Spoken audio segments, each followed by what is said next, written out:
Assalamu alaikum, dear students. You know PMC has released its table of contents in which they have specified the course of almost each subject for you. उसमें से हम English के subject के बारे में बात करते हैं और फिर उसमें हम स्पेसिफिकली बात करते हैं वोकैबुलरी के बारे में. पहली खुशाइंद बात तो ये है कि इससे पहले ईटा के लिए जब आप इंग्लिश को तैयार करते थे तो उसका कोर्स स्पेसिफाइड नहीं था. ये आपको पता नहीं था कि आपने कहाँ से कौन सी चीज़ को तैयार करना है.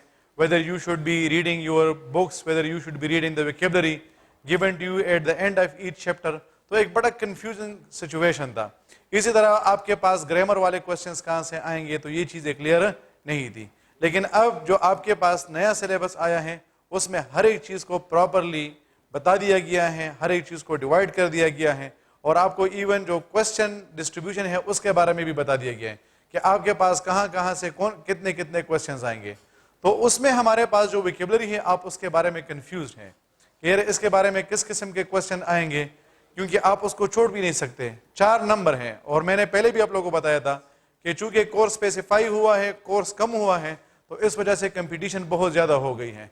पहले अगर आप 170 नंबर ले लेते तो आपके बड़े आसानी से एडमिशन हो जाता, लेकिन अपना आपने कम से कम 170 प्लस नंबर लेने हैं तब कहीं जाकर आपके एडमिशन के चांसेस बनते हैं. तो आप अपने ये जो आपने चेंज क्रिएट करना है या ज़्यादा मार्क्स लेने हैं ये आपने जो है वो इंग्लिश ही के ज़रिए से लेने हैं. तो आप लोग कंफ्यूज हैं कि हम इस वोकैबुलरी के साथ क्या करें.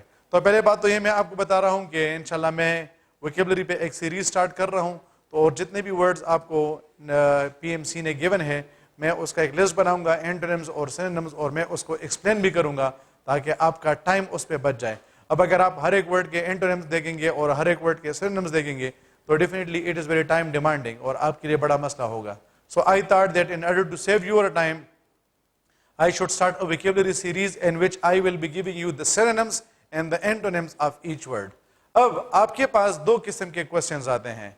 एक क्वेश्चन ये होता है कि आपको एक वर्ड गिवन होता है और आपने उसकी सिनोनिम को फाइंड आउट करना है.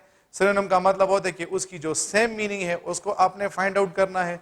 और फिर दूसरा आपने ये करना है कि आपके पास दूसरा क्वेश्चन ये आता है कि एक वर्ड आता है और आपने उसके एंटोनिम्स को देखना होता है, यानी उसकी जो अपोजिट मीनिंग होती है आपने उस पर फोकस करना होता है.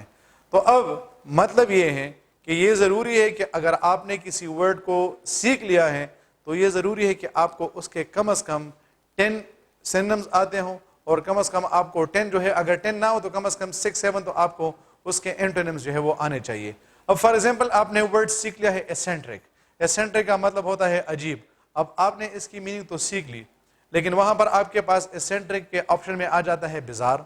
अब आपको ये पता नहीं कि बिजार किसे कहते हैं, जबकि बिजार का भी मतलब होता है अजीब. तो ये आप लोगों के लिए बड़ा कंफ्यूजिंग बन जाता है. तो इस कंफ्यूजन को दूर करने के लिए ज़रूरी है कि आपको उस वर्ड के सिनोनिम्स भी आते हों और आपको उस वर्ड्स के एंटोनिम्स भी आते हों. और फिर वीडियो के एंड में मैं आपको बता देता हूँ कि आपने किस तरह वोकैबुलरी को याद करना होता है. अक्सर औकात आप जब जो वोकैबुलरी को याद करते तो आप रट्टा लगाते हैं, eccentric eccentric eccentric eccentric eccentric means bizarre bizarre bizarre. आप हर एक वर्ड को 10 दफ़ा बोलते हैं जिसके ज़रिए से आपके दिमाग पे बोझ बढ़ता है और आपके सर में दर्द होने लगता है. तो अच्छी बात यह है कि जिस तरह आप किसी स्टोरी को पढ़ते हैं उसी तरह आप उस वर्ड्स को पढ़ें तो आपके तकरीबन 10-15 मिनट्स लग जाएंगे. तो रोज़ाना अगर आप 10-15 मिनट्स इसको देंगे तो इसके ज़रिए से आपकी वोकैबुलरी बहुत ज़्यादा बेहतर बन जाएगी. और फिर अगर आपको वो वर्ड याद ना भी हो लेकिन वहाँ पर जब आपके पास ऑप्शंस में वो वोकैबुलरी आएगी तो आप बड़े आसानी से उस ऑप्शन को टिक कर सकेंगे और आपको पता चल जाएगा कि इसमें हमारे पास कौन सा वाला वर्ड ठीक है और कौन सा वाला ठीक नहीं है. So in the next video you will be finding out that I will be uploading vocabulary in which I will be giving you the synonyms and antonyms of each word. I have got all my well wishes with you people. May you succeed in your life and may you achieve whatever you are desiring for. Thank you very much. Allah Hafiz.